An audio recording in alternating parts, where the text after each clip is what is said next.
You are 20 years old. You are a soldier of the Third Reich, and you have just stepped off a troop ship into the heart of the country you were told was weak. You are holding a small ticket for a Pullman train car, and as you roll past endless, unbombed cities blazing with electric light, you realize the propaganda was a lie. You will be given a bed with clean sheets, 3 meals a day that include fresh steak, and a work detail that pays you 80 cents a day in real American money. All while the letters from home tell you Berlin is burning, and your family is starving in the rubble. You are not in a nightmare. You are a German prisoner of war in the United States of America, and the next 2 years of your life will shatter everything you believe. You are not alone. You are one of more than 425,000 German prisoners of war who will spend the remainder of the conflict on American soil, shipped across the Atlantic in empty Liberty ships that once carried tanks, and then loaded with human cargo for the return voyage. It is 1943, and the first waves of the Afrika Korps are learning the hard way that captivity is a lottery, and they have just drawn a ticket that their comrades on the Eastern Front will never know. As your train pulls away from the port in New York or Hampton Roads, Virginia, you stare out the window at a country that seems to exist in a different century. There are no blackout curtains, no rubble-choked streets, no terror sirens. Every town blazes with electric light, factories hum with production, and the station platforms are filled with smiling civilians who do not look at you with fear or hatred, but with open curiosity.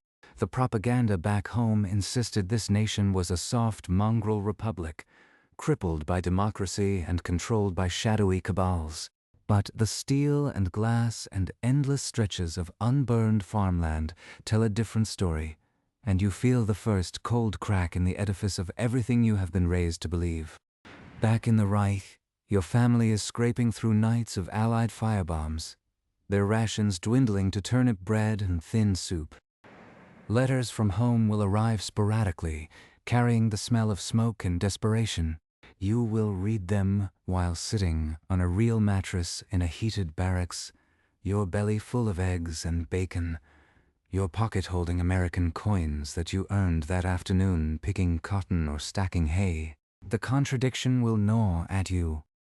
This is a history that has almost vanished from the popular imagination.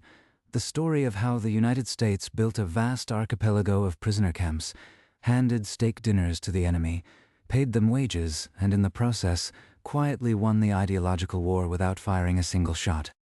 It is a tale of the golden cage, of re-education disguised as recreation, of men who arrived as fanatics and went home as secret Democrats. And it begins right now, on the platform of a Texas train station, where the doors slide open and the first real American voice says, "Welcome, boys, let's get you processed." The train ride itself is the first act of unspoken war. You are packed into carriages that are not cattle cars, but Pullman sleepers, the same kind that wealthy Americans book for their holidays. There are no armed guards pacing the aisles, no snarling dogs. Just young American MPs who offer cigarettes and try out their high school German, butchering every syllable. You look out the window and see a country that refuses to look like a country at war. The roads are smooth ribbons of asphalt, not cratered tracks. Every farmhouse has a glowing porch light, and the children wave at the train as if you are circus performers, not prisoners of the Reich. But you notice something else too. The faces of your fellow soldiers are changing. Some stare in silent awe, the ideological scaffolding of 1,000 party speeches crumbling in real time. Others harden their jaws, mutter about decadence, about how softness is weakness, about how the Führer warned them that the Americans are hollow men who will collapse at the first real test. These men are already drawing lines in the sand of their captivity. And the rest of your time in this country will be shaped by which side of that line you end up on. Let's step back and understand what has just happened to history. The United States of America has never, in its entire existence, held so many foreign prisoners on its own soil. Not during the Revolution, not during the Civil War, not during the First World War, but now, between 1942 and 1946, the nation constructs an invisible empire of 700 camps sprawling from the pine forests of Arkansas to the high plains of Colorado, from the bayous of Louisiana to the frozen fields of Iowa. Every state except 3, Nevada, North Dakota, and Vermont, will eventually house at least one camp. Texas alone becomes a fortress of 33 base and branch camps, holding nearly 80,000 enemy soldiers by the end of the war. This is an invasion in reverse, an army of the defeated, transplanted into the heartland of the victor, and fed from the same supply chains that fuel the Allied war machine. The scale is staggering, but the logistics are even more astonishing. The United States War Department is bound by the Geneva Convention of 1929, a treaty that the German government has spent the last 4 years violating across every occupied territory in Europe.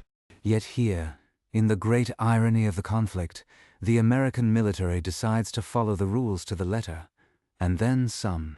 The convention demands that prisoners receive living quarters equal to those of the captor's own troops. So you get a barracks with 40 square feet of space, with heating, with insect screens on the windows, with a real mattress and clean linen. It demands that prisoners be paid for their labor. So you get 80 cents a day, the exact same wage as an American private, in a time when a pack of cigarettes costs 15 cents and a bottle of Coca-Cola is a nickel. It demands adequate nutrition. So the camp kitchens serve 3,000 calories a day, with meat at every meal, fresh vegetables, white bread, and coffee that never runs out. But none of this is what you expected when the truck from the train station rumbles through the camp gates. You expected brutality, you expected interrogation rooms and starvation and the casual cruelty of victors punishing the vanquished. You have heard the rumors, carefully cultivated by your own officers, that the Allies torture and kill their prisoners. And you have heard the other whispers too, the ones nobody speaks aloud but everyone knows, that being captured by the Soviets is a death sentence, a slow march into a Siberian labor camp with no return ticket. More than 1 million of your countrymen will die in Soviet hands before this war is over. That number hums in the back of every German soldier's brain. So when the gates close behind you, and the American commandant steps onto a wooden platform and speaks through a translator, you brace for the worst. He says, you will be treated according to the Geneva Convention. You will receive medical care, adequate food, and the opportunity to work and be paid for your labor.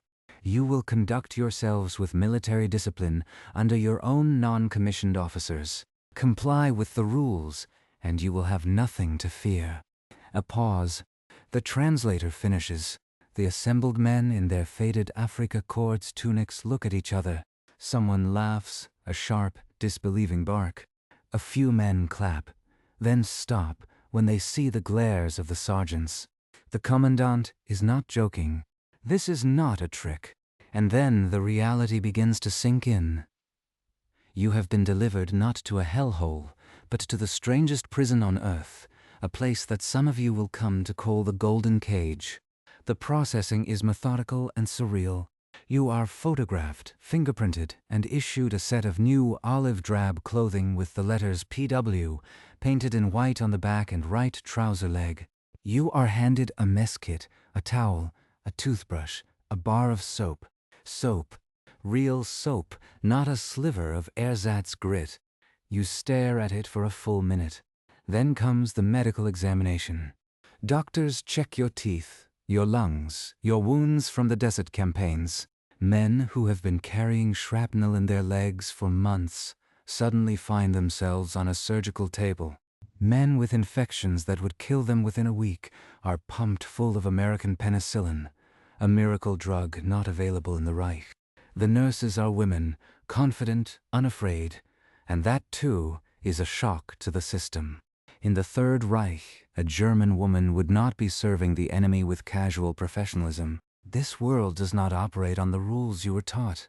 The first meal is the one every POW will remember until the day he dies. Not field rations, not thin soup.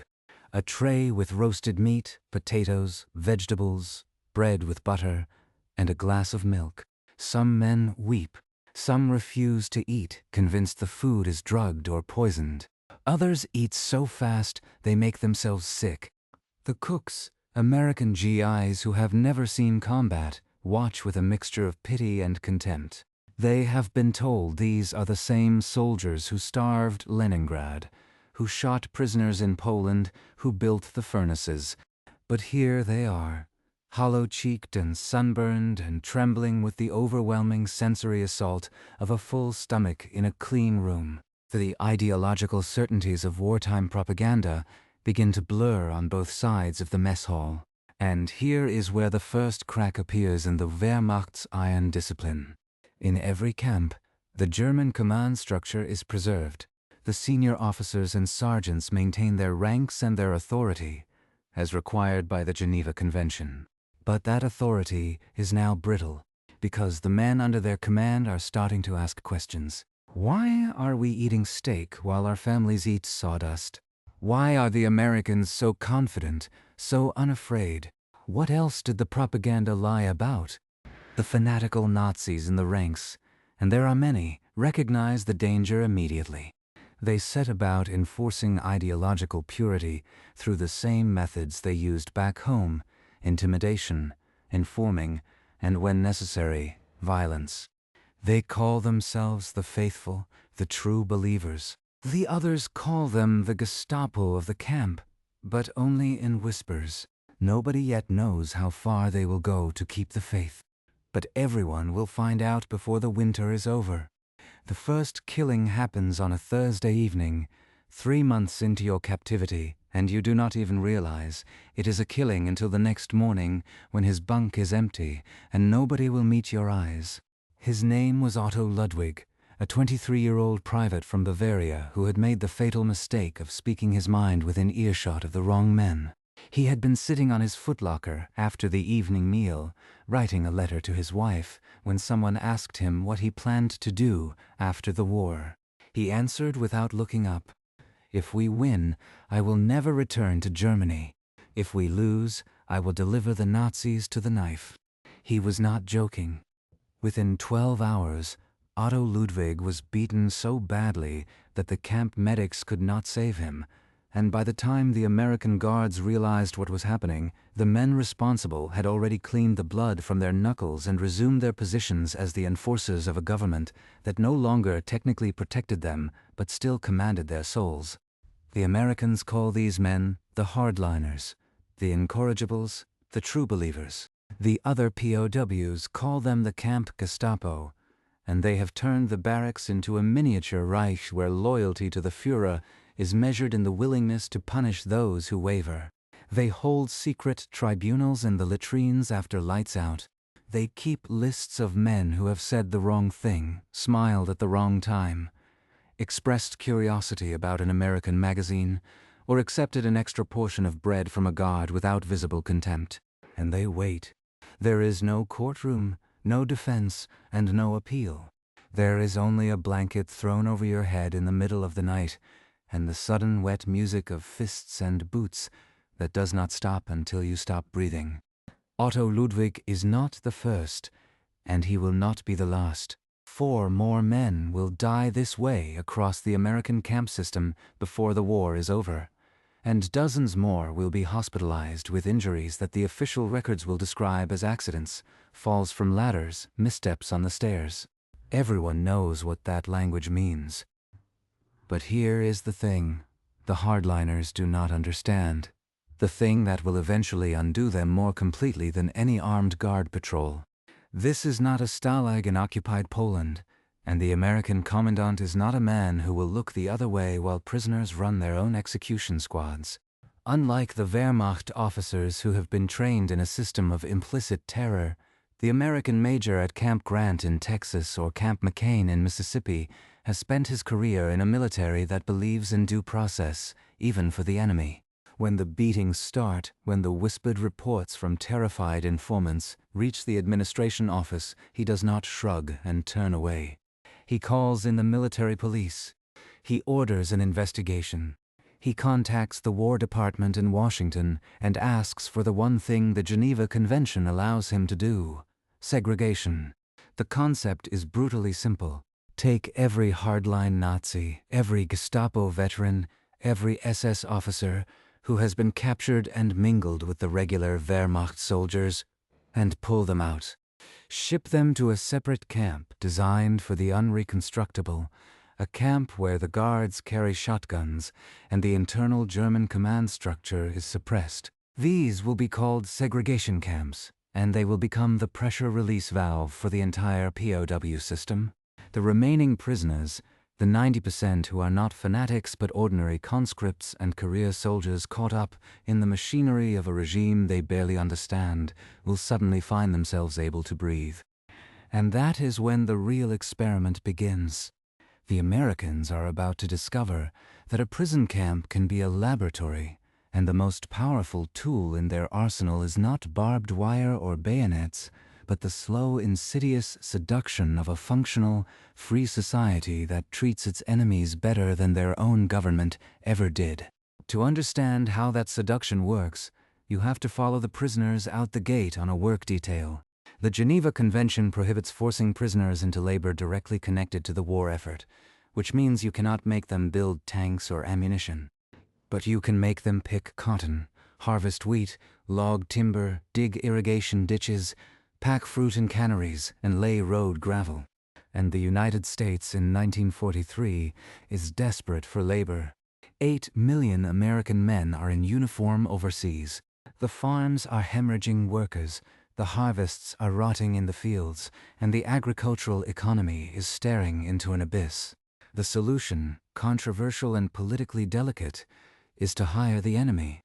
Local farmers and factory owners sign contracts with the War Department, agreeing to pay the prisoners the going wage for their work, 80 cents a day, with the money deposited into the prisoners' accounts and available for purchase of cigarettes, toiletries, and beer.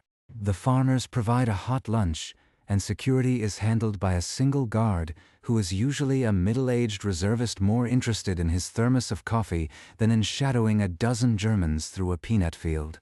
The first time you step off the canvas-topped truck onto a farm in the Mississippi Delta or the Arkansas River Valley, the sensory shock is almost physical. The air smells of turned earth and ripening crops, not cordite and burning oil. The farmer who greets you is a gangly man in overalls with a sunburned neck and a handshake like a piece of pine. He looks at your white PW letters and your faded Wehrmacht cap and says, "Well, boys, let's get to it." The cotton ain't gonna pick itself. He does not spit at you. He does not threaten you. He treats you like a hired hand, because that is exactly what you are. And somewhere in the back of your mind, a voice that sounds disturbingly like the one you used to use for questioning the party line whispers, "This is what winning looks like." The day passes in rhythm. At noon, the farmer's wife comes out with a basket of fried chicken, biscuits, and sweet tea. You sit in the shade of an oak tree and eat food that tastes better than any field rations you ever had in the Afrika Korps. The guard lounges nearby, his rifle propped against a stump, and asks if any of you want to buy a pack of Lucky Strikes off him for a quarter. You do, and you light up, and for a single suspended moment, the war feels so far away that you could almost believe it was a story you once read in a book. But then, the other voice speaks up, the one belonging to the sergeant, who has been watching you from the other end of the row. "You look pretty comfortable," he says, his German carrying the hard edge of a man who has killed for the party before. "Don't forget who you are." And you stub out the cigarette and go back to work, because forgetting who you are is the one thing the sergeant cannot tolerate, and the sergeant is still dangerous even without a weapon. The work programs expand across the South and Midwest like a creeping tide. Prisoners build levees along the Mississippi River that will hold back floodwaters that would have drowned whole counties. They log pine in Alabama and saw it into lumber for barracks that will house the next wave of incoming troops. They process tomatoes in Indiana, beets in Colorado, citrus in Florida. In Iowa, They shock corn and bale hay and milk dairy cows before dawn. In Texas, they string barbed wire and dig post holes under a sun that pushes 100 degrees before 10 in the morning. The labor is hard, but it is meaningful, and meaning is a strange and powerful drug to men who have spent the last months of their combat service watching their comrades die for retreats and lost causes. The money accumulates. A man who works 6 days a week can save $8, $10 after deductions for the camp canteen and the weekly movie showing. That does not sound like much to modern ears, but in 1944 it is a small fortune. A brand new Ford sedan costs about $700. A farmhouse in Kansas can be bought for $1,500. The prisoners cannot access their money directly, but it sits in escrow accounts, earning interest, and when they are finally repatriated, they will leave the United States with more cash than many of them have ever seen in their lives. Some will use it to start businesses in the rubble of post-war Germany. Others will invest it in education, and a few will take the most radical step of all. They will apply to come back. But the true subversion is not happening in the bank ledgers. It is happening in the camp libraries, the classrooms, and the recreational halls that the Geneva Convention does not technically require, but that the American War Department considers part of its quiet, unofficial campaign to win the peace before the shooting stops. Every camp has a school.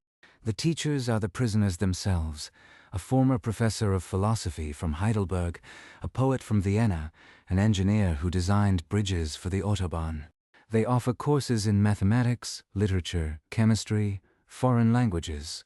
The materials are supplied by the Red Cross and occasionally by American universities, who see the camps as an unusual extension of their educational mission. And then there are the courses that are not taught by the prisoners, that appear on the schedule without explanation, that the hardliners warn everyone to avoid, but that the curious and the desperate attend anyway. These are the English language classes, the American history seminars, the civics discussions about how a democratic republic actually functions. They are taught by visiting professors, by exiled German intellectuals, by refugee Jewish scholars who have fled the death camps and now stand in these strange classrooms, offering the enemy a glimpse of the civilization that the Third Reich tried to annihilate. The irony is almost too heavy to hold. A German prisoner who a year ago was raising his arm in the Hitler salute now sits at a desk and listens to a lecture on the Bill of Rights from a man who lost his entire family to the gas chambers. And he listens, really listens, because the food is good and the bed is warm, and the country that produced both of those things cannot be the degenerate ruin the propaganda described. There is music. Every camp of any size has an orchestra. The instruments arrive via the Red Cross, cheap plywood violins and dented brass horns, but the musicians are often classically trained Leipzig Conservatory graduates who can coax Bach and Beethoven from the most unpromising materials. On Sunday afternoons they perform in the mess hall, and the prisoners in their PW uniforms become an audience of stifling emotion, because hearing the Ninth Symphony while your country burns is a kind of exquisite torture that no physical punishment could match. There is theater. The prisoners stage dramas by Schiller and Goethe, comedies that mock the officers and the absurdity of their situation, satires that dance dangerously close to mocking the regime, but never quite cross the line where the hardliners would have an excuse to act. There is sport. Soccer is the obsession, the universal language of the camps, and the teams develop elaborate rivalries and play for penance and the honor of their barracks. The Americans watch these matches with bemusement and a grudging respect for the skill on display. And then there is the most dangerous activity of all, the simple, casual contact with ordinary Americans. The camp barber who cuts your hair and asks about your hometown and realizes that his own grandfather came from a village 30 kilometers away. The farmer's daughter who brings water to the field and smiles at you because you remind her of a cousin who is fighting in the Pacific and she misses him. The guard who trades you a Hershey bar for a hand-carved chess piece and ends up telling you about his pre-war life as a schoolteacher in Nebraska. These are not propagandists. They are not intelligence agents. They are just people living their lives in a country that has absorbed millions of immigrants, that contains multitudes of races and religions and somehow still holds together, and that contradiction is far more powerful than any political pamphlet. You have been told your whole life that America is weak because it is mongrel, that its diversity is its doom, that only a pure racial state can survive. But here, in front of your eyes, the mongrel nation is outproducing every factory in Germany, feeding its own people and its allies and its prisoners, and fighting a two-ocean war without breaking a sweat. The math does not add up, and once a soldier starts doing math, the war is already lost inside his head. The letters from home are the counterweight that keeps the prisoners human through all of this, and they are also the source of the deepest, most private devastation. The American censors open every envelope before delivery, not to spy on military secrets, but to scan for escape plots and coded messages, and they find instead a chronicle of collapse. Your wife writes to you from Hamburg, describing the firebombing that turned her street into a canyon of melted brick, how she dug your children from the cellar with her bare hands, how there is no gas and no electricity, and the water that trickles from the tap tastes of ash. Your brother writes from the Eastern Front in a letter that is half finished, and then continued 6 weeks later from a field hospital, his left arm gone, his mind visibly fraying at the edges, and he asks you if the Americans treat you well because he has heard rumors that the Russians are not taking prisoners anymore. Your mother writes that the party official in your village has stolen the family cow, and that anyone who protests is denounced as a defeatist and sent to a labor camp for re-education. She does not elaborate on what re-education means, because she does not need to. You already know. You read these letters in your clean barracks, with your full stomach, and your wages in your pocket, and the guilt is a physical presence, a weight that sits on your chest and makes it hard to breathe. You are safe. You are fed. You are learning English and playing soccer and listening to Beethoven, while your wife scavenges for potato peels in the ruins of the city you grew up in. And that guilt is the final gift that the Americans have given you without intending to, because guilt is the emotion that makes men re-examine their choices. It is the emotion that cracks open the sealed chamber where the truths you have been avoiding are kept. You start to wonder, not just about whether Germany will lose the war, but about whether it deserves to. You start to wonder about the things you saw in Poland, in Russia, in North Africa. The things you told yourself were necessary, unavoidable, regrettable, but righteous. And once that wondering starts, it is very hard to stop. The hardliners know this too. That is why they are so desperate to maintain control. Why they will kill a man like Otto Ludwig for a single sentence, spoken in a moment of unguarded honesty. Because every defection of the mind is a crack in the dam, and the dam is already leaking from 100 points. The segregation camps start to fill up. The fanatics are isolated, shipped off to Churchill County in Nevada or Alva in Oklahoma or Camp Ruston in Louisiana, where they can glare at each other and rehearse their grievances without access to the more impressionable majority. The remaining prisoners, the ones in the main camps, are left in a strange limbo, no longer under the shadow of the camp Gestapo, but not yet sure what to do with their newfound freedom of thought. This is the pivot. This is the moment when the American camp administrators, backed by a quiet directive from Washington, begin to accelerate the intellectual transformation that they have been nurturing in the background. They start showing films, newsreels of the liberation of the concentration camps, footage of the Nuremberg rallies, documentaries on American life and democracy. They bring in German-language newspapers, printed in the United States, that report the war news without the propaganda filter of the Nazi press. They encourage the anti-Nazi prisoners to write articles and give lectures. They organize discussion groups where the question of the hour is not the tactical movement of armies, but the philosophical foundation of the society these men want to build when the war is over. Some prisoners resist, of course. They turn their backs on the films, they refuse the newspapers, they threaten the men who participate. But the hardliners are gone now, and the momentum is shifting. The prison camps are becoming, in a quiet and unofficial way, the first schools of the new Germany that will rise from the ashes of the old. And here is the one thing the Americans do not fully appreciate at the time, the thing that will only become clear decades later when historians comb through the records and interview the survivors. The most effective conversion tool was never the films or the lectures or the newspapers. It was the simple, undeniable evidence of a society that functioned. It was the farmer who paid a fair wage and called you by your name. It was the black American laborer who worked beside you in the cotton field and made you realize that the racial hierarchy you had been taught was a lie.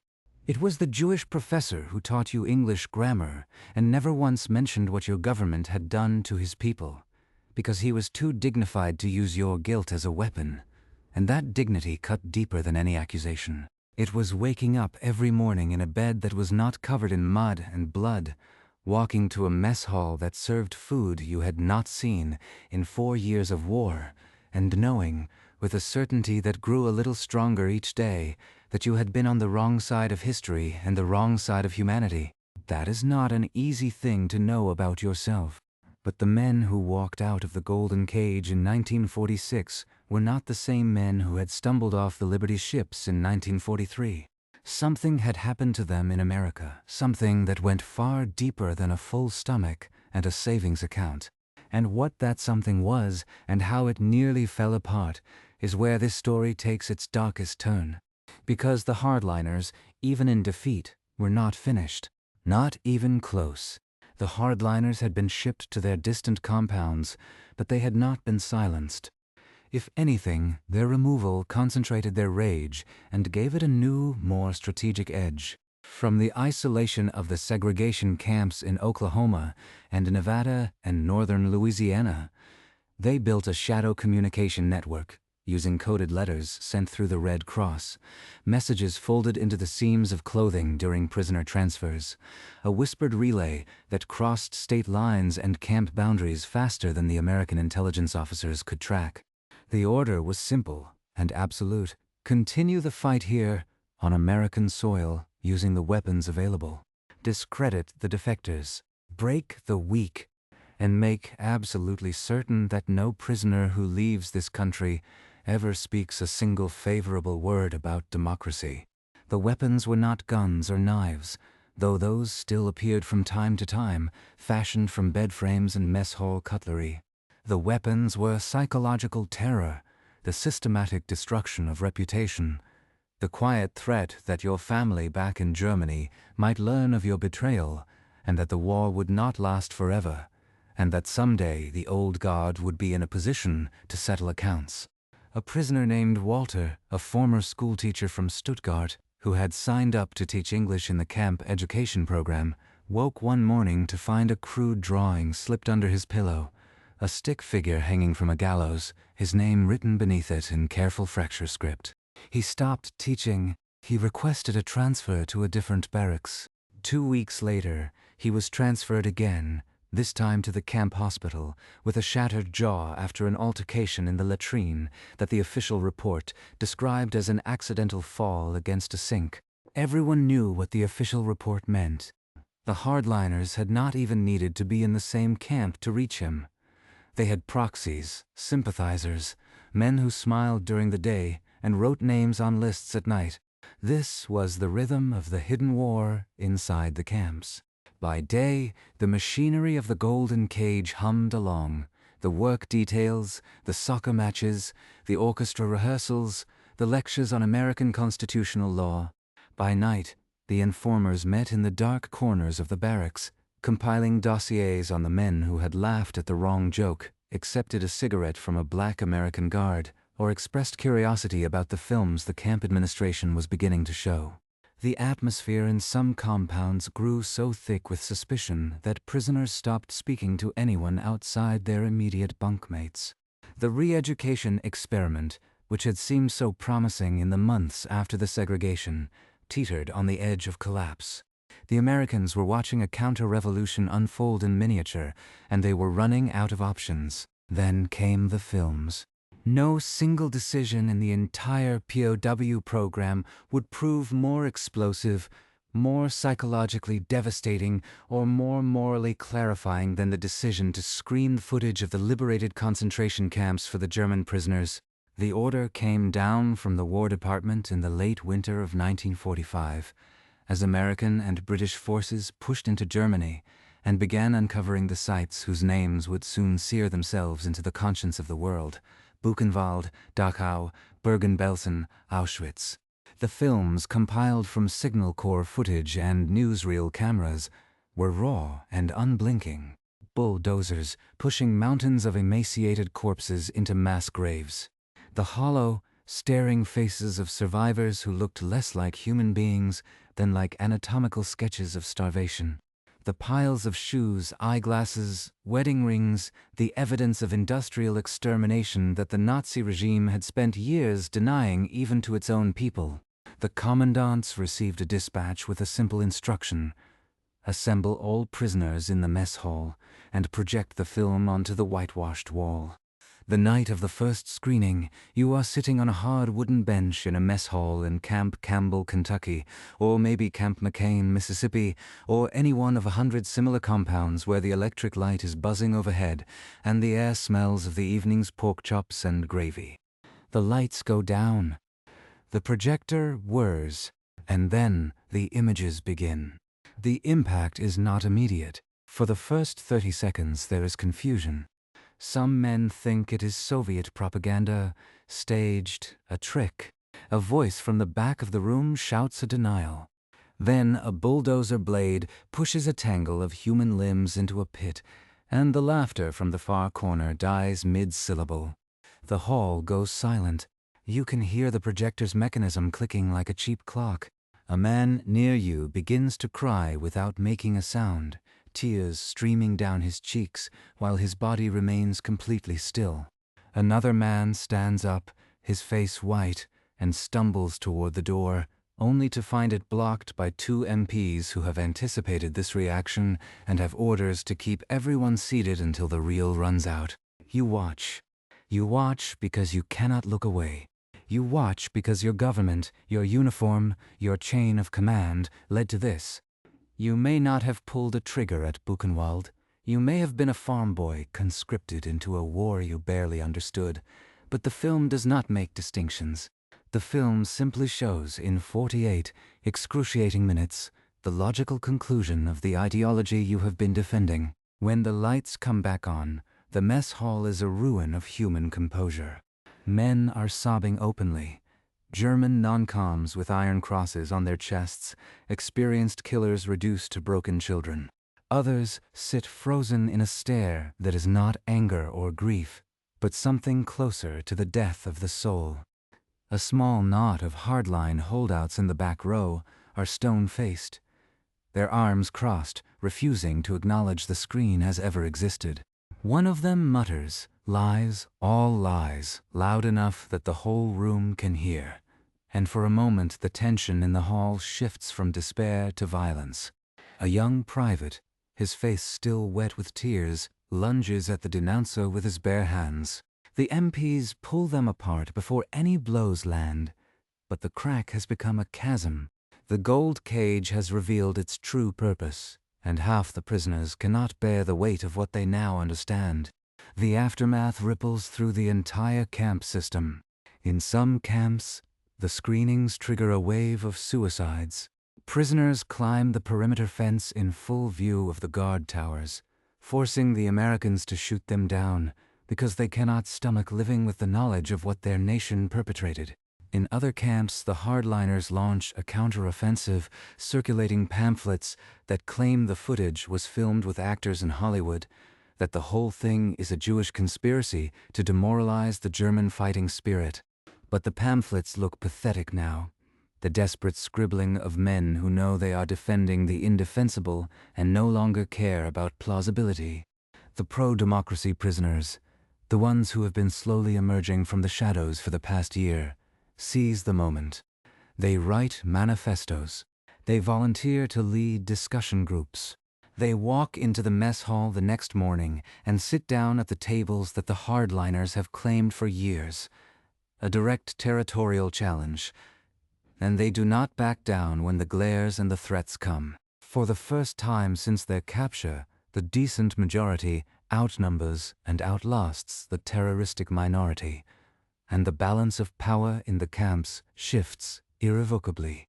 But the new resolve is not without its costs. The hardliners, cornered and desperate, become more dangerous. In a camp in Crossville, Tennessee, a group of intransigent Nazis corners a fellow prisoner who has been writing anti-fascist articles for the camp newspaper. They beat him with a metal pipe smuggled from the maintenance shed and leave him for dead in the latrine. He survives, barely, and his testimony to the American investigators leads to the first war crimes tribunals ever held inside the POW system. The accused are tried in a makeshift courtroom, represented by fellow prisoners acting as defense counsel, and sentenced to solitary confinement and loss of privileges. The verdict sends a shock through the camps. The Americans are no longer treating internal Nazi discipline as a German problem to be managed. They are treating it as criminal activity to be punished under military law. It is a watershed, and the hardliners finally begin to lose their grip, not because they have been persuaded, but because they have been out-administered by a legal system that they cannot subvert. Outside the wire, a different storm is gathering. The American public has, for 2 years, been almost entirely unaware of the Golden Cage. The camps were built on remote military bases, the work details scattered across isolated farms, and the newspapers had little appetite for stories about the comfortable lives of enemy prisoners, while American boys were dying on beachheads in the Pacific. But by early 1945, the veil is slipping. A photograph appears in Life magazine, a group of German POWs in Texas, smiling, holding up watermelons, their sleeves rolled up, their faces relaxed and healthy. The contrast with the gaunt, haunted faces of American prisoners liberated from Japanese camps in the Philippines is so jarring that public outrage ignites overnight. Letters pour into congressional offices. Editorials thunder about the Geneva Convention being applied to monsters who do not deserve it. A senator from the Midwest gives a floor speech accusing the War Department of coddling Nazis while American families are rationing meat and sugar. The political pressure builds, and the camp administrators are ordered to make immediate, visible cuts. Rations are reduced, though still above the Geneva Convention minimum. The Red Cross food packages that had supplemented the prisoners' diet are suspended. Work hours are extended. The weekly movie night is cancelled, then reinstated under protest, then cancelled again. The Golden Cage is being dismantled, plank by plank, and the prisoners who had started to believe in the American promise are suddenly left wondering if they have been duped after all. It gets worse. During the winter of 1945, with the war in Europe clearly winding toward its final act, a group of hardline prisoners at Camp Papago Park in Arizona launches the largest escape attempt in the history of the American POW system. 25 men, all officers of the German Navy's U-boat service, spend months digging a tunnel 200 feet long, shoring it with timber scrounged from construction sites, even constructing a crude ventilation system from tin cans and stolen wire. On the night of December 23rd, they crawl through the tunnel and scatter into the desert, carrying maps drawn from memory, civilian clothes sewn in the camp tailor shop, and a plan to reach the Mexican border and find a ship back to the war. It is a brazen, brilliant, and ultimately doomed operation. The FBI and local law enforcement launched the largest manhunt in Arizona history. Within a month, every single escapee has been recaptured, some of them having gotten as far as 30 miles from the border before exhaustion and the freezing desert nights caught up with them. But the political damage is immense. The American press, seizes on the story as evidence that the POWs are not the docile, repentant students the War Department has been describing. The camps go into lockdown.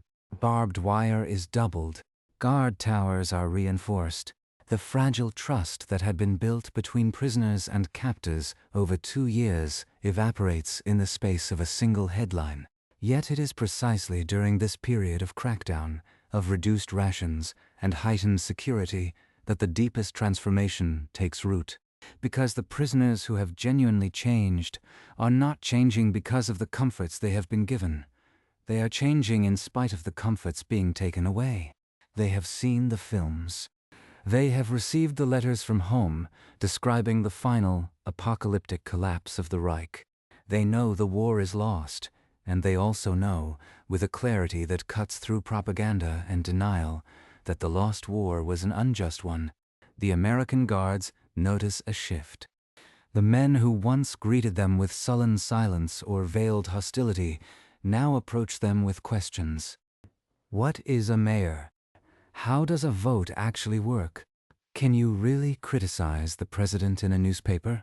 The German prisoners are not just learning democracy as an abstract concept. They are interviewing it, cross-examining it, taking it apart, and putting it back together in their heads. The most radical among them start agitating for a new kind of German identity, a break from the Prussian militarism and the fascist poison. They form a political party inside the camp, calling it the New Germany Movement. They draft a constitution. They debate the structure of a future government. It is a strange, improvised politics, born in a barracks with barbed wire outside the window and an American flag flying over the mess hall, but it is real. It is, in its way, the first functioning democratic assembly on German soil since the Enabling Act of 1933. Even if that soil happens to be in Texas, the hardliners deride them as traitors, lackeys, the American mascots. But the insults ring hollow now. More and more prisoners are drifting into the New Germany orbit, attending the lectures, reading the pamphlets, debating in the discussion groups. The camped newspapers, written and edited by prisoners, begin to run editorials about guilt, responsibility, and the need for a new beginning. The most widely circulated of these papers, Der Ruf, becomes a minor sensation, passed from camp to camp until its readership numbers in the tens of thousands. The editors are former soldiers who, 2 years earlier, might have shot a man for suggesting that Germany could learn anything from a mongrel democracy. Now, they are writing essays about the lessons of American federalism and the need for a German Bill of Rights. The transformation, measured in the ledger of souls, is staggering. And then, on a gray morning in April, comes the news that Franklin Delano Roosevelt has died. The prisoners congregate in the camp yards, listening to the loudspeakers that usually broadcast roll calls and announcements.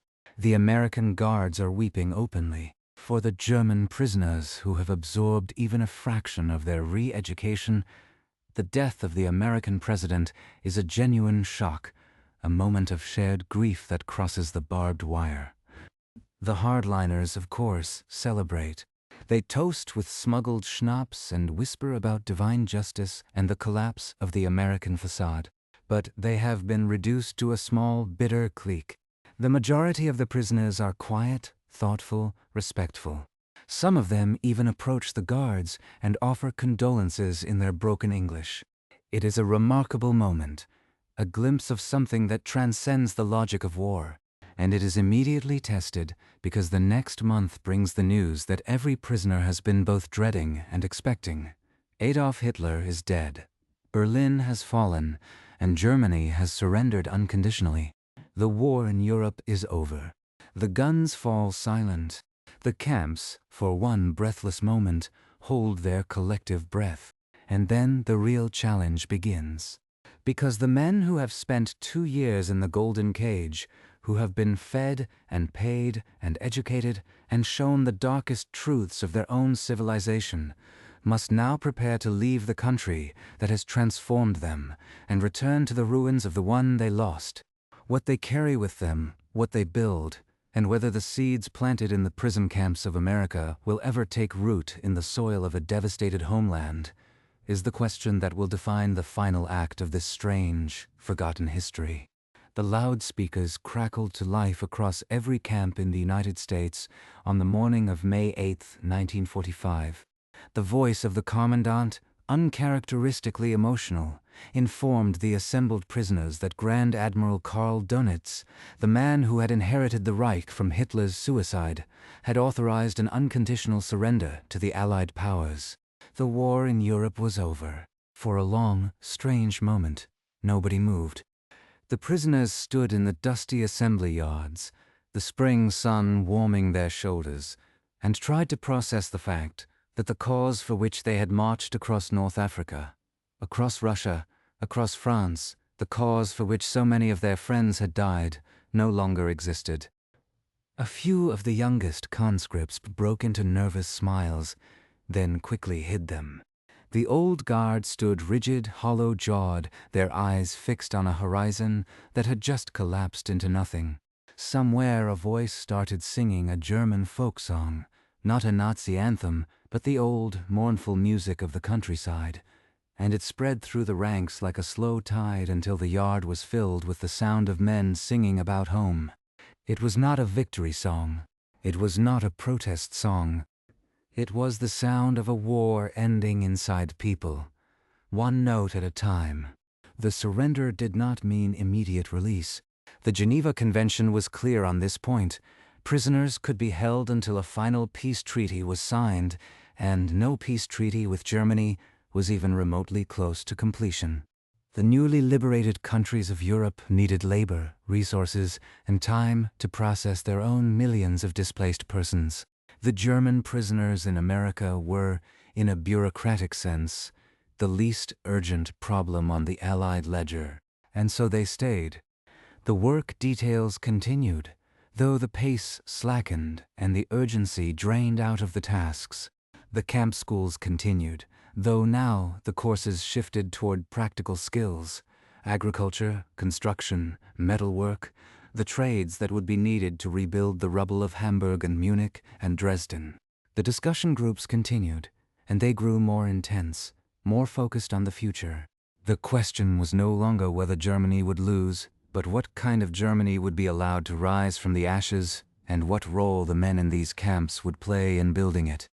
But the Americans had one more card to play, and it was the most ambitious educational experiment of the entire program. In 1945, the War Department authorized a top-secret initiative called the Intellectual Diversion Program, designed to systematically expose German prisoners to democratic principles through a carefully curated curriculum of reading materials, films, and guided discussions. The program was classified because the American public would have been outraged to learn that the government was spending money and manpower to re-educate the enemy, while American soldiers were still being demobilized. But the logic behind it was coldly strategic. The men in these camps would eventually go home. When they did, they would become the mayors, the police chiefs, the school teachers, the newspaper editors of the new Germany. If they carried democratic values with them, the next generation of German politics might look very different from the one that had produced the Third Reich. If they carried only bitterness and resentment, the seeds of the next war were already being planted. The program was rolled out in a handful of test camps, including Fort Robinson in Nebraska and Camp Carson in Colorado. The curriculum was designed by a team of psychologists, historians, and educators, many of them German-speaking refugees who understood the cultural landscape they were trying to reshape. The prisoners were divided into small discussion groups, led by carefully vetted facilitators. They read and debated the Federalist Papers, the Declaration of Independence, the writings of Thomas Mann and other exiled German Democrats. They watched films about the American political system, about the history of the Weimar Republic and its failings, about the mechanics of a free press and an independent judiciary. The facilitators did not lecture. They asked questions and let the prisoners argue their own conclusions into existence. The most effective sessions were the ones where a former Nazi true believer found himself backed into a logical corner by his own reasoning and had to confront the fact that his ideology did not hold up under even the gentlest scrutiny. Not all the prisoners were receptive, of course. The hardliners, still festering in their segregation compounds, refused to participate and mocked the program as an American indoctrination camp. But for the men who had already begun their internal migration away from the party, the intellectual diversion program was like a door swinging open onto a landscape they had only glimpsed through barbed wire. One prisoner, a former Luftwaffe pilot named Rolf, wrote in his diary that the program had given him something he had not felt since 1938: hope. Not hope for victory, but hope for a future. Hope that the country of Goethe and Beethoven could become something other than the country of Himmler and Auschwitz. That hope, fragile and tentative, was the most subversive force the Americans could possibly have deployed. Meanwhile, the labor programs were winding down to their final harvests. The cotton was picked. The wheat was threshed. The levees along the Mississippi were complete, and the prisoners who had built them were given certificates of service that they would keep for the rest of their lives. The wages in their accounts continued to accumulate, and now, with the war over, the camp canteens began stocking items that had been scarce during the fighting. Chocolate, fresh fruit, even beer brewed by a local brewery near Camp Swift in Texas that had a contract with the Quartermaster Corps. Some of the farmers who had hired German work crews became genuinely fond of their laborers and wrote letters of reference that the prisoners tucked into their wallets. A few of the bolder farmers even invited their workers to Sunday dinner, a violation of the fraternization rules that the camp commanders mostly chose to ignore. The bonds being forged in these final months were not the bonds of propaganda or policy. They were the bonds of shared labor, shared meals, shared humanity, and they would prove more durable than anyone expected. But the waiting was wearing on everyone. Spring turned into summer, summer into autumn, and still the paperwork of repatriation crawled forward at a bureaucratic pace. The prisoners grew restless, then despondent, then quietly furious. They had surrendered. The war was over. Their families were starving in the ruins of Europe, and here they were, trapped in a comfortable limbo that had begun to feel more like a velvet prison than a golden cage. Fights broke out in the barracks more frequently. The suicide rate ticked upward. The camp administrators, acutely aware that they were sitting on a powder keg of demoralized men, began pressing Washington for a timeline. In November of 1945, 6 months after the surrender, the first large-scale repatriation ships finally began loading in New York and Hampton Roads. The golden cage was about to empty. The departure was not the joyful liberation that some prisoners had imagined. For many, it was a wrenching, ambivalent severance from a place that had become, against all logic, something resembling a second home. You packed your duffel bag with your PW uniform, your letters from home, the books you had borrowed from the camp library and would probably never return. You shook hands with the guards you had come to know by name, the ones who had shared their cigarettes and their coffee and their stories. You collected your final pay in crisp American dollars, more money than you had ever carried at one time, and you signed a form acknowledging that you had been treated according to the Geneva Convention. And then you climbed aboard the train for the last time, heading back through the unbombed countryside, past the still blazing electric lights, toward the port where a ship was waiting to carry you back to Europe. Back to rubble, back to hunger. Back to the consequences of everything your nation had done and everything you had failed to stop. The voyage home was a strange inversion of the original crossing. The prisoners, many of them now healthier and heavier than they had been when they arrived, were packed into ships that were not luxury liners but functional troop transports. The same ships that had brought fresh American soldiers to the European theater. The mood was subdued, reflective, broken by occasional outbursts of anxiety or excitement. Some men talked about the businesses they would start with their savings, the homes they would rebuild, the families they would find again. Others stared at the sea in silence, unable to articulate what they were feeling. A few of the hardliners, still unreconstructed, gathered in tight knots and muttered about revenge. But they were a shrinking minority, isolated by their own refusal to learn what the last 2 years had tried to teach them. The majority of the men on those ships were not the same soldiers who had come to America. They carried with them something that could not be measured in dollars or certificates. A vision of a different way to organize human society.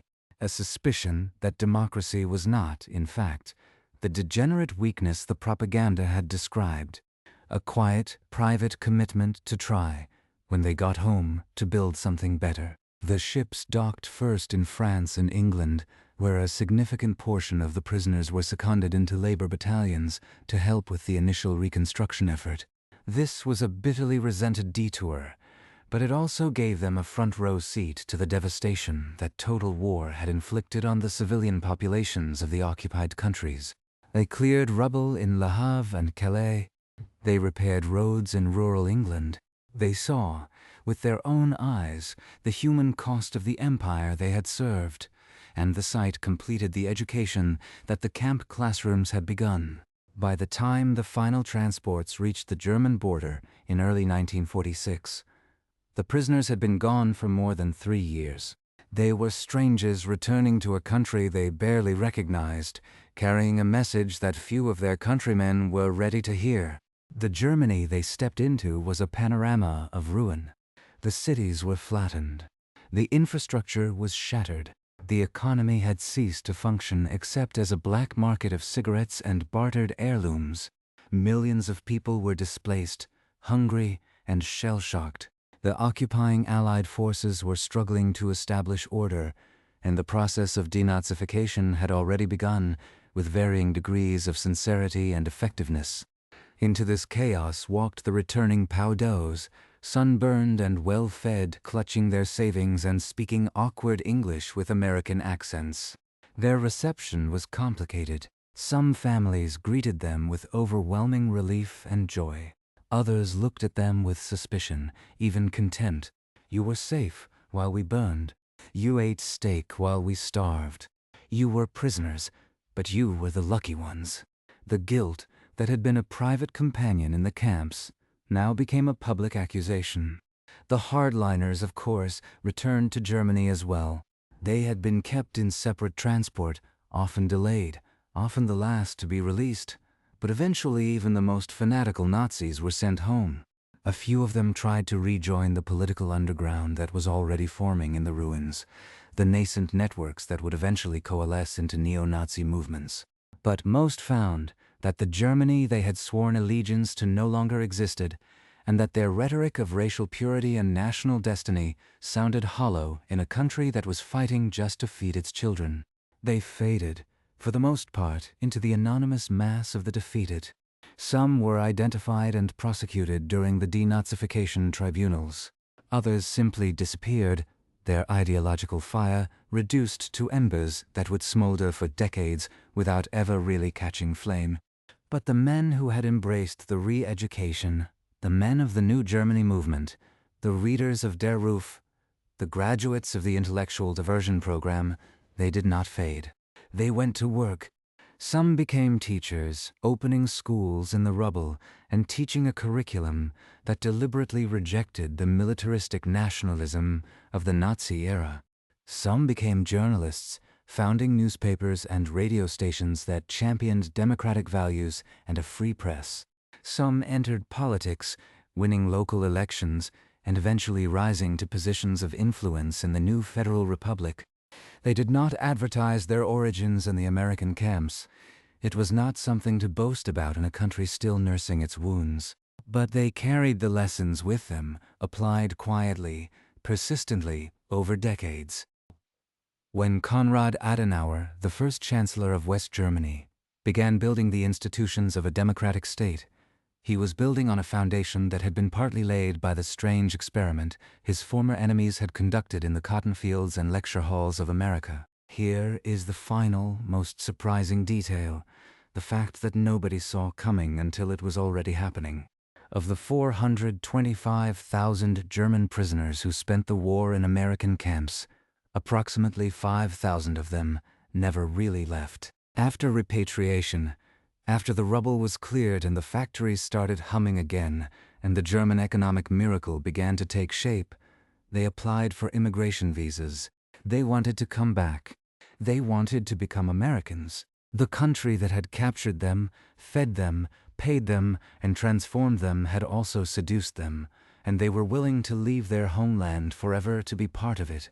The United States government, after some internal debate about the optics, quietly approved the applications. The former prisoners boarded ships a second time, not as captives but as immigrants, and they dispersed into the towns and cities of the country that had once been their enemy. They became farmers, mechanics, engineers, small business owners. They raised American children and told them stories about the strange war that had ended with a train ride through a land of unbroken lights, and that is the legacy that the Golden Cage left behind. A legacy that no memorial plaque commemorates and no textbook fully captures. It was an experiment that succeeded not because of any single policy or program, but because of the cumulative weight of small human interactions. The farmer who paid a fair wage, the guard who shared a cigarette, the professor who taught grammar without demanding gratitude, the cook who made sure the portions were generous. The re-education of the German POWs in America was not, in the end, primarily a feat of propaganda or psychology. It was a feat of decency. And decency, it turned out, was a more powerful weapon than any bomb or bullet. The war was won on the battlefields of Europe and the Pacific, but the peace was won in the quiet, improbable spaces between the barbed wire and the cotton rows, where enemies learned to see each other as people, and in doing so, began to imagine a future worth building together. The Golden Cage had been an accident of logistics and treaty obligations, but its consequences rippled forward in time into the German classrooms and town halls and newspaper offices of the post-war era, into the minds of the men who had arrived as soldiers of the Reich and departed as something much harder to classify, men who had glimpsed another way of being human. 70 years have passed since the last of those prisoners walked out of the last of those camps, and the world they returned to has long since been rebuilt into something they could not, in their wildest imaginings, have predicted on the day they surrendered. Germany today is a stable, prosperous democracy, the economic engine of a united Europe, a nation whose constitution guarantees freedoms that the Third Reich crushed under its heel. The cities that were flattened by Allied bombs now gleam with glass and steel. The children of the men who ate steak in Texas while their parents scavenged for potato peels now travel on German passports that open doors across the globe. And somewhere, buried quietly in the DNA of that transformation, is the improbable influence of the Golden Cage. The lectures on the Federalist Papers, the films shown on mess hall walls, the farmer who called a young Wehrmacht conscript by his first name and paid him 80 cents a day to pick cotton, the Jewish professor who taught English without asking for an apology. These were not grand historical forces. They were moments. But moments, when multiplied across 400,000 human lives, become a tide. The obscurity of this story is itself a strange kind of evidence. We remember the D-Day landings, the Battle of the Bulge, the liberation of Paris. Those events have been immortalized in 1,000 books and films, and rightfully so. But we do not, as a culture, have a shared memory of the German prisoners in Iowa and Arkansas and Texas. We do not mark the anniversaries of the Powell trial or the Fort Robinson intellectual diversion program. The story exists in forgotten archives, in the fading memories of the last surviving veterans, in the occasional doctoral dissertation that nobody reads. And yet, its consequences are woven into the fabric of the post-war order as surely as any treaty signed in a mirrored hall. The men who built the new Germany did not emerge from a vacuum. Some of them emerged from a barracks in Nebraska with a copy of the Declaration of Independence translated into German and a small stubborn conviction that there was a different way to organize a nation. This is not a simple story to tell. It does not fit easily into the moral categories that we like to use when we talk about the Second World War. It forces us to confront uncomfortable questions. Was it right, while American families were tightening their belts under rationing, to feed captured soldiers the same meals served to American troops? Was it just, while the death camps were still operating, to hand an enemy private a bar of soap and a clean towel and invite him to study civics? The public outrage of 1945 was not irrational. There is something deeply unsettling about treating an enemy with generosity while his victims are still being counted. And yet the alternative, the brutalization of prisoners that was practiced on the Eastern Front, produced nothing but more brutality. The Soviet camps created a generation of broken, embittered survivors who carried their trauma into the Cold War and passed it on. The American camps, for all their contradictions, created something else. They created a cohort of men who had seen, with their own eyes, that the propaganda was a lie. They created men who could not unsee what they had seen, and that, in the long arithmetic of history, may have been worth the cost. There is a deeper question here, one that extends far beyond the specific circumstances of a war that ended 80 years ago. It is a question about the nature of power and how it is wielded, and what happens when a victorious nation decides that the best way to defeat an ideology is not to destroy its adherents but to demonstrate, through the quiet evidence of daily life, that a better alternative exists. The United States of the 1940s was not a perfect nation. It was a nation marred by segregation, by inequality, by its own deep and unhealed sins. The black American laborers who worked alongside the German prisoners in the cotton fields were living under a system of legalized oppression that would take another 2 decades of struggle to begin dismantling. Some of the German prisoners noticed this irony. A few of them even commented on it, pointing out that American democracy had its own prisoners, its own camps of exclusion. And yet, imperfect as it was, the America of the 1940s was still capable of projecting a vision of freedom that was powerful enough to penetrate the armor of a totalitarian indoctrination that had been built over 12 years of relentless propaganda. That is not a small achievement.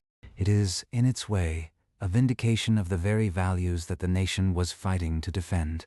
If you take nothing else from this story, take this: decency is not weakness. The Nazis built their ideology on the conviction that kindness was a form of decay, that only the ruthless could survive, that the strong must dominate the weak or be dominated in turn. The American camps did not defeat that ideology by becoming more ruthless. They defeated it by refusing to become what they were fighting. They fed their prisoners. They paid them. They taught them.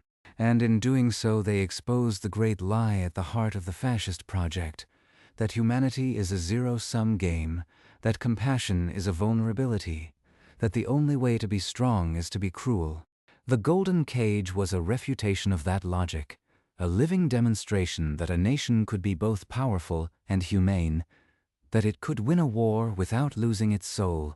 The lesson was not lost on the prisoners, and it should not be lost on us.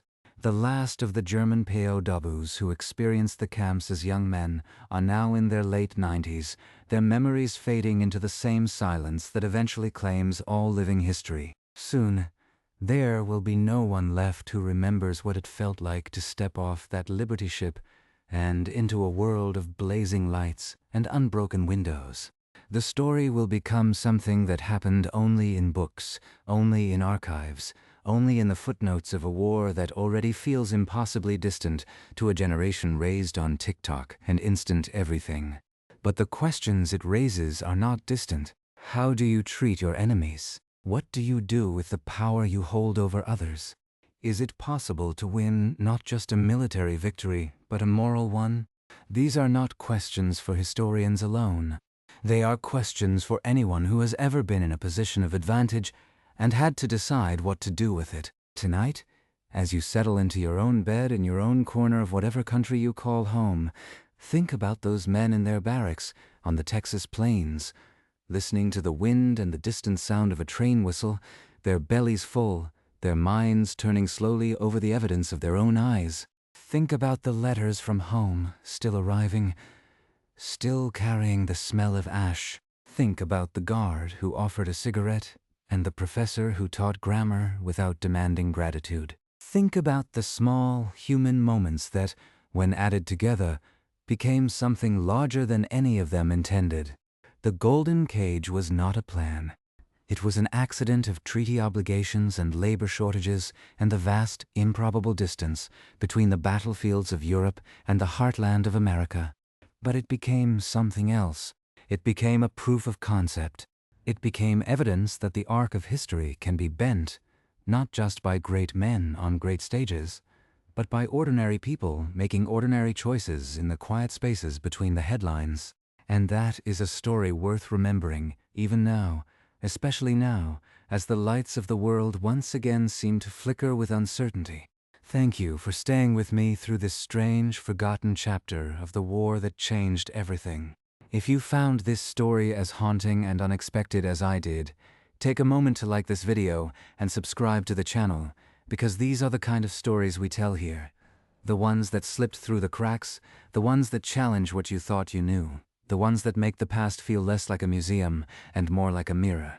Drop a comment and let me know where you are listening from, what time it is for you, and what part of this history hit you the hardest. I read every single one, and your comments are the fuel that keeps these long, deep dives coming night after night. Now close your eyes, if you can, and picture a train rolling through the American darkness, its windows full of young men who are not yet sure who they will become. The war is not over, but for tonight they are safe, and so are you. Sleep well.